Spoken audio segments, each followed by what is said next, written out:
എല്ലാവർക്കും ഇന്നത്തെ ഈ ഓൺലൈൻ ക്ലാസ്സിലേക്ക് സ്വാഗതം. ഇന്ന് നിങ്ങൾ പഠിക്കാൻ പോകുന്നത് ലൈറ്റിൻ്റെ ചില പ്രതിഭാസങ്ങളെക്കുറിച്ചും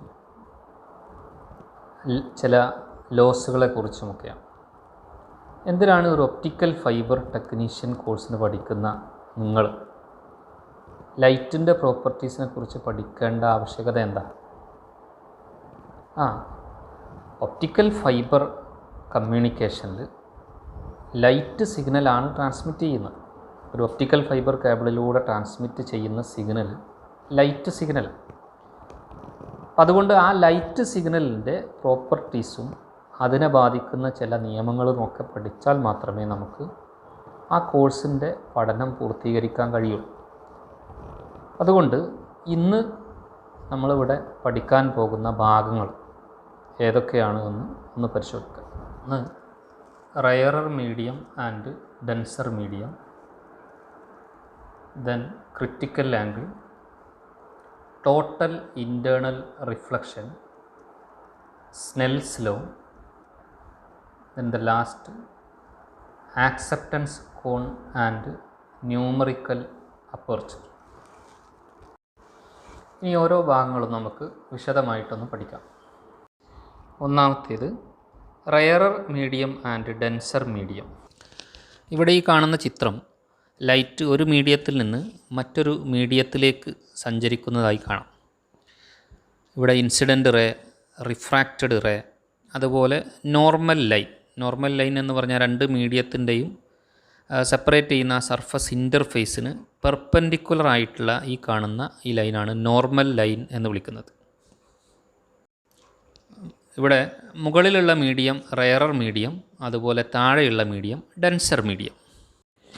ഇനി എന്താണ് റയറർ മീഡിയം അല്ലെങ്കിൽ എന്താണ് ഡെൻസർ മീഡിയം എന്ന് നോക്കാം. ഒരു മീഡിയത്തിൽ നിന്ന് മറ്റൊരു മീഡിയത്തിലേക്ക് ലൈറ്റ് സഞ്ചരിക്കുമ്പോൾ ലൈറ്റിൻ്റെ സ്പീഡ് കുറയുകയും നോർമൽ ലൈനിലേക്ക് അടുത്ത് വരികയും ചെയ്യുന്ന മീഡിയമാണ് ഡെൻസർ മീഡിയം എന്ന് വിളിക്കുന്നത്. എന്നാൽ ഒരു മീഡിയത്തിൽ നിന്നും മറ്റൊരു മീഡിയത്തിലേക്ക് ലൈറ്റ് സഞ്ചരിക്കുമ്പോൾ ലൈറ്റിൻ്റെ സ്പീഡ് കൂടുകയും റിഫ്രാക്റ്റഡ് റേ നോർമൽ ലൈനിൽ നിന്നും അകന്നു പോവുകയും ചെയ്യുന്ന മീഡിയത്തെയാണ് റയറർ മീഡിയം എന്ന് വിളിക്കുന്നത്. ഇവിടെ നമ്മൾ പ്രത്യേകം മനസ്സിലാക്കേണ്ട ഒരു കാര്യം, ഒരു മീഡിയം റയർ ആണോ ഡെൻസർ ആണോ എന്ന് തീരുമാനിക്കുന്നത് രണ്ടാമത്തെ ഒരു മീഡിയവുമായി താരതമ്യം ചെയ്യുമ്പോൾ മാത്രമാണ്. ഇവിടെ രണ്ട് പിക്ചർ നമുക്ക് കാണാൻ പറ്റും. അതിലൊന്നാമത്തത് water rarer and denser medium. അതിൽ വാട്ടർ ഡെൻസർ മീഡിയവും എയർ റയറർ മീഡിയവുമാണ്. എന്നാൽ രണ്ടാമത്തെ പിക്ചറിൽ വാട്ടറും ഗ്ലാസ്സുമാണ് രണ്ട് മീഡിയം.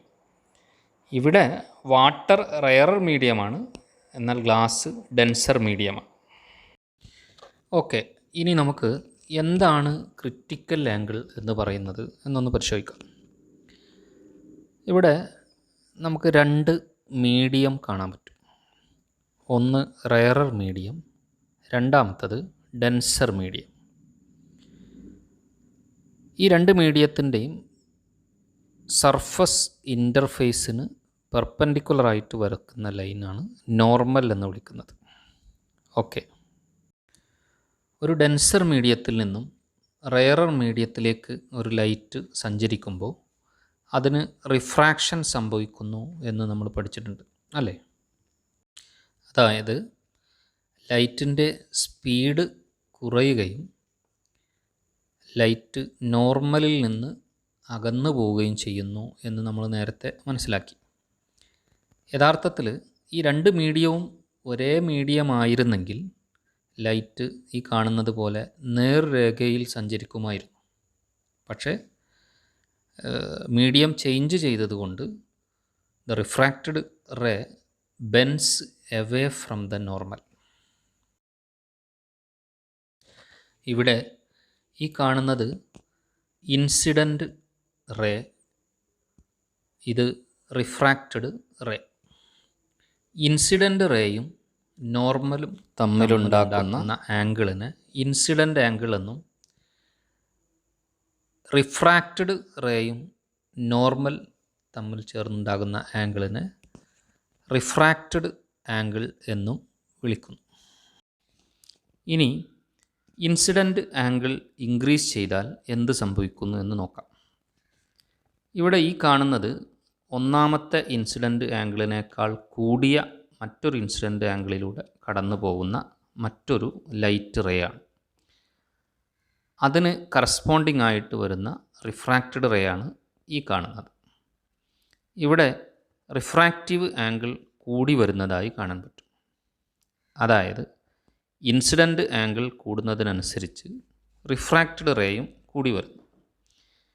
ഇത്തരത്തിൽ ഇൻസിഡൻറ്റ് ആംഗിൾ ഇൻക്രീസ് ചെയ്തു വരുമ്പോൾ ഒരു നിശ്ചിത ഇൻസിഡൻറ്റ് ആംഗിൾ വരുന്ന സമയത്ത് നോർമലിനും റിഫ്രാക്റ്റഡ് റേക്കും ഇടയിൽ വരുന്ന റിഫ്രാക്റ്റഡ് ആംഗിൾ 90 ഡിഗ്രി ആയി മാറുന്നത് കാണാം.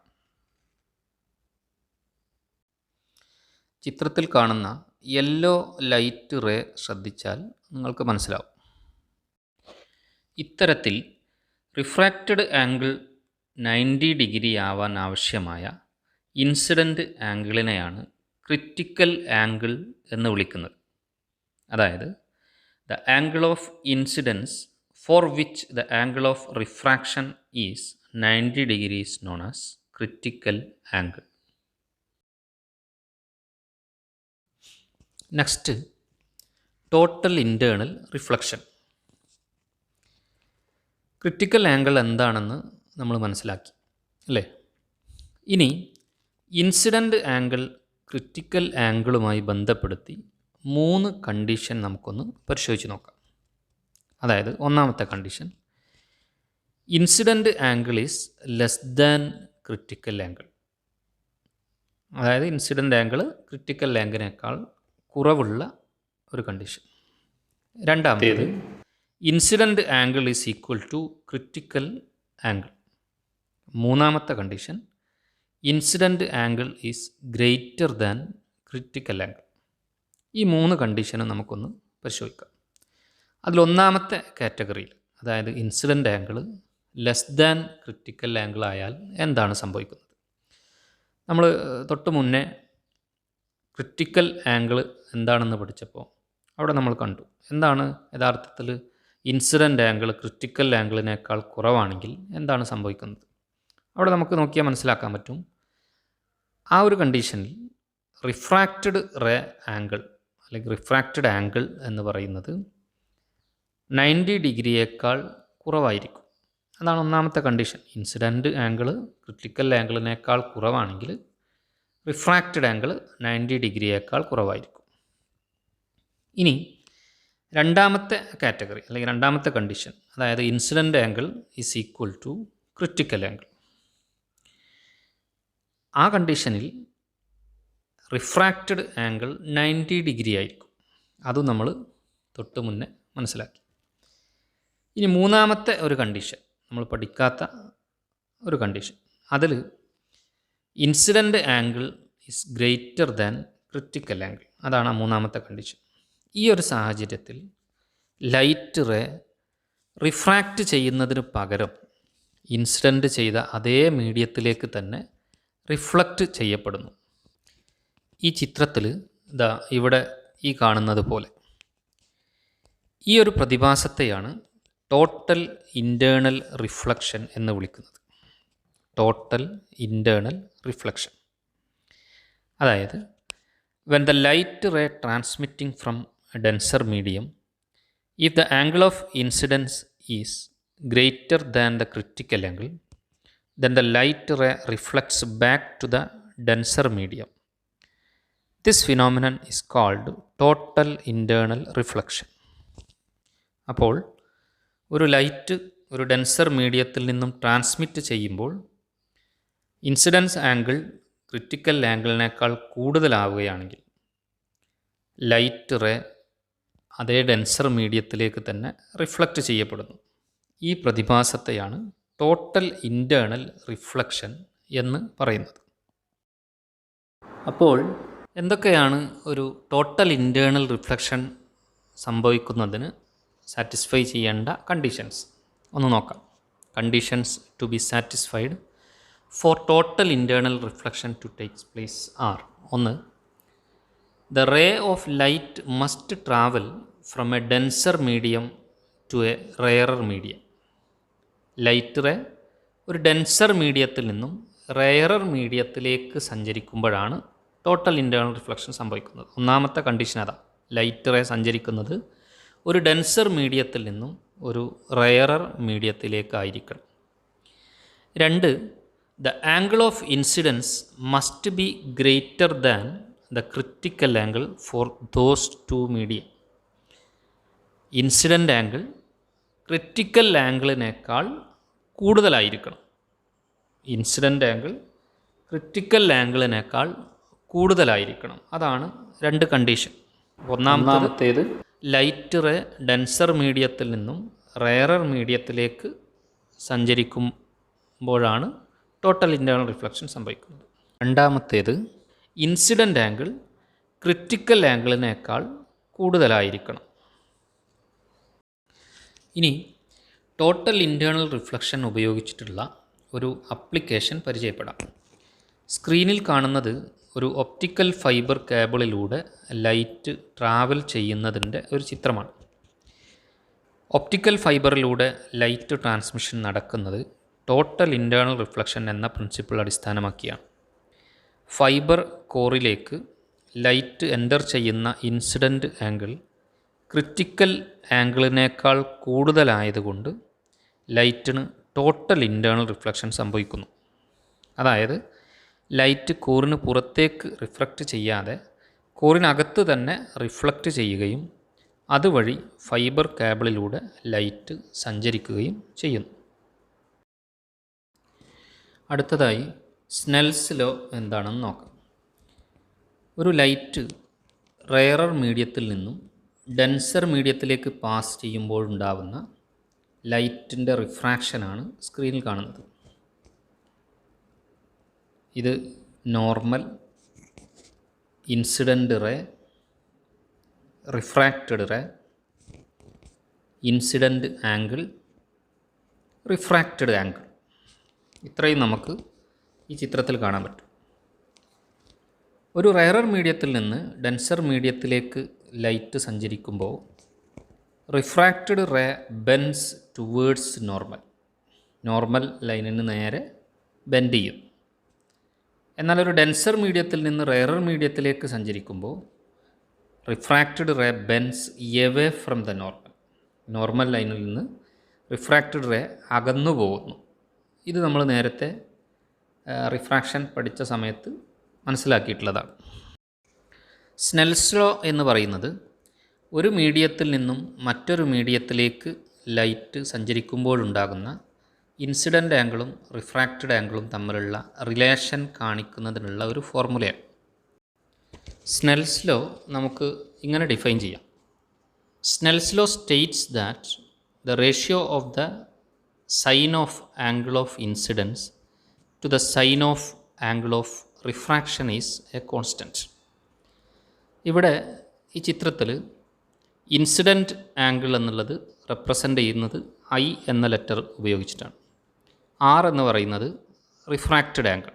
അങ്ങനെയാണെങ്കിൽ sine I by sine R is equal to a constant. Here the constant is refractive index of the second medium with respect to the first medium. Constant എന്ന് പറയുന്നത് രണ്ടാമത്തെ മീഡിയത്തിൻ്റെ റിഫ്രാക്റ്റീവ് ഇൻഡെക്സാണ് with respect to first medium. ഇവിടെ first medium എന്ന് പറയുന്നത് rarer മീഡിയവും second medium എന്ന് പറയുന്നത് ഡെൻസർ മീഡിയവുമാണ്. അതായത് refractive index of the denser medium with respect to the rarer medium. അതാണ് ഈ ഇക്വേഷനിൽ കോൺസ്റ്റൻറ്റ് എന്നുള്ളത് കൊണ്ട് ഉദ്ദേശിക്കുന്നത്. ഇക്വേഷൻ നമുക്ക് ഇങ്ങനെ എഴുതാം. Sine I by sine R is equal to 1μ2 എന്നതുകൊണ്ട് ഉദ്ദേശിക്കുന്നത് മ്യൂ എന്ന് പറയുന്നത് refractive index. Refractive index of second medium with respect to first medium. അതാണ് 1μ2 എന്നതുകൊണ്ട് ഉദ്ദേശിക്കുന്നത്. സ്ക്രീനിൽ റെയറർ മീഡിയത്തിൽ നിന്നും ഡെൻസർ മീഡിയത്തിലേക്ക് പാസ് ചെയ്യുന്ന വ്യത്യസ്ത ഇൻസിഡൻറ്റ് റിഫ്രാക്റ്റീവ് ആംഗിളിലുള്ള 3 ചിത്രങ്ങൾ കാണാം. First I1 R1. I എന്ന് പറയുന്നത് ഇൻസിഡൻറ്റ് ആംഗിൾ, R എന്ന് പറയുന്നത് refracted angle. Then second I2 R2, then third I3 R3. Snell's law പ്രകാരം ഇത് നമുക്ക് താഴെ കാണുന്ന രൂപത്തിൽ സൂചിപ്പിക്കാം. Sine I1 by sine R1 is equal to sine I2 by sine R2 is equal to sine I3 by sine R3. That is equal to constant. Constant means 1 mu 2. That is the refractive index of the second medium with respect to first medium. അതിനെ നമ്മൾ മറ്റൊരു രൂപത്തിൽ നമുക്ക് സൂചിപ്പിക്കാം R mu D. അതായത് refractive index of denser medium with respect to rarer medium. കാരണം ഇവിടെ light സഞ്ചരിക്കുന്നത് റെയറർ മീഡിയത്തിൽ നിന്നും ഡെൻസർ മീഡിയത്തിലേക്കാണ്. അതുകൊണ്ട് കോൺസ്റ്റൻറ്റ് എന്ന് സൂചിപ്പിക്കുന്നത് refractive index of denser medium with respect to rarer medium. ഇനി ലൈറ്റ് ട്രാവൽ ചെയ്യുന്നത് ഡെൻസർ മീഡിയത്തിൽ നിന്ന് റെയറർ മീഡിയത്തിലേക്കാണെങ്കിൽ ഇതേ ഇക്വേഷൻ നമുക്ക് ഡി മ്യൂ ആർ എന്നും സൂചിപ്പിക്കാം. അടുത്തതായി എന്താണ് ആക്സെപ്റ്റൻസ് കോൺ, എന്താണ് ന്യൂമറിക്കൽ അപ്പേർച്ചർ എന്ന് നോക്കാം. നമുക്കിവിടെ ഈ ഡയഗ്രത്തിൽ ഒപ്റ്റിക്കൽ ഫൈബറിൻ്റെ ഈ സെൻറ്റർ പോർഷൻ എന്ന് പറയുന്നത് കോറാണ്. ഇതിനെ പ്രൊട്ടക്റ്റ് ചെയ്തിട്ടുള്ള ഈ ഔട്ടർ കവറിങ് എന്ന് പറയുന്നത് ക്ലാഡിംഗ് ആണ്. ലൈറ്റ് റേ ഒപ്റ്റിക്കൽ ഫൈബറിനകത്തേക്ക് എൻ്റർ ചെയ്യുമ്പോൾ ടോട്ടൽ ഇൻറ്റേർണൽ റിഫ്ലക്ഷൻ സംഭവിച്ച് കോർ ക്ലാഡിംഗ് ഇൻ്റർഫേസിൽ തട്ടി പുറത്തേക്ക് പോവുകയാണ് ചെയ്യുന്നത്. അപ്പോൾ ഈ ലൈറ്റ് റേ എൻ്റർ ചെയ്യുന്ന ആംഗിളിനെയാണ് ആക്സെപ്റ്റൻസ് ആംഗിൾ എന്ന് വിളിക്കുന്നത്. ഈ കാണുന്ന ഈ angle, the angle of incidence of optical ഫൈബറിനെയാണ് ആക്സെപ്റ്റൻസ് ആംഗിൾ എന്ന് പറയുന്നത്. ഒപ്റ്റിക്കൽ ഫൈബറിൻ്റെ കേസിൽ ഒരിക്കലും ഇൻസിഡൻസ് ആംഗിൾ എന്ന് പറയാറില്ല, പകരം ആക്സെപ്റ്റൻസ് ആംഗിൾ എന്നാണ് വിളിക്കുന്നത്. ഈ താഴ്ഭാഗത്തു കൂടിയാണ് ലൈറ്റ് എൻ്റർ ചെയ്യുന്നതെങ്കിൽ ഈ ഹാഫ് കൺസിഡർ ചെയ്യും. മുകളിലൂടെയാണ് എങ്കിൽ this angle is the angle of acceptance. ഇവിടെ ഈ ഒരു കോണിക്കൽ സർഫസിനെയാണ് അല്ലെങ്കിൽ ഈ ഒരു റീജിയനെയാണ് ആക്സെപ്റ്റൻസ് കോൺ എന്ന് വിളിക്കുന്നത്. അതായത് the cone associated with the angle 2θ0 is called the acceptance കോൺ.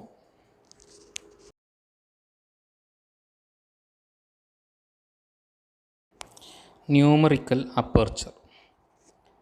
ഈ ഡയഗ്രത്തിൽ ഈ കാണുന്നത് ഒരു ഒപ്റ്റിക്കൽ ഫൈബറാണ്. ഇവിടെ ഈ വരച്ചിരിക്കുന്നത് അതിൻ്റെ ആക്സെപ്റ്റൻസ് കോണാണ്. ഈ ആക്സെപ്റ്റൻസ് കോണിലൂടെ ലൈറ്റ് കടത്തിവിടുമ്പോൾ എത്ര എമൗണ്ട് ഓഫ് ലൈറ്റ് ഒപ്റ്റിക്കൽ ഫൈബറിനകത്തേക്ക് എൻ്റർ ചെയ്യും എന്നുള്ളതാണ് ന്യൂമറിക്കൽ അപ്പേർച്ചർ എന്ന് വിളിക്കുന്നത്.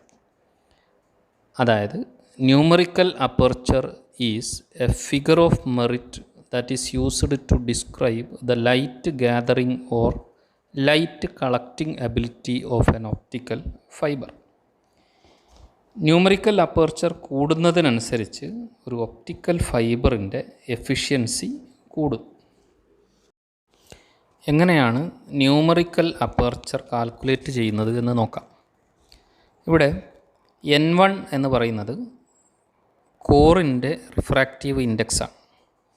N2 എന്ന് പറയുന്നത് ക്ലാഡിങ്ങിൻ്റെ റിഫ്രാക്റ്റീവ് ഇൻഡെക്സാണ്. ഈ രണ്ട് റിഫ്രാക്റ്റീവ് ഇൻഡെക്സും ഉപയോഗിച്ച് ന്യൂമറിക്കൽ അപ്പേർച്ചർ നമുക്ക് കണ്ടുപിടിക്കാൻ പറ്റും. Numerical aperture is equal to root of N1 square minus N2 square. ഇതാണ് ന്യൂമറിക്കൽ അപ്പേർച്ചർ അല്ലെങ്കിൽ എന്നെ കണ്ടുപിടിക്കുന്നതിനുള്ള ഇക്വേഷൻ. ഇതോടെ ഇന്നത്തെ ഈ ക്ലാസ് അവസാനിപ്പിക്കുകയാണ്. എല്ലാവർക്കും ഈ കാര്യങ്ങൾ മനസ്സിലായിട്ടുണ്ടാവുമെന്ന് കരുതുന്നു. എല്ലാവരും നന്നായി പഠിക്കുക. Thank you.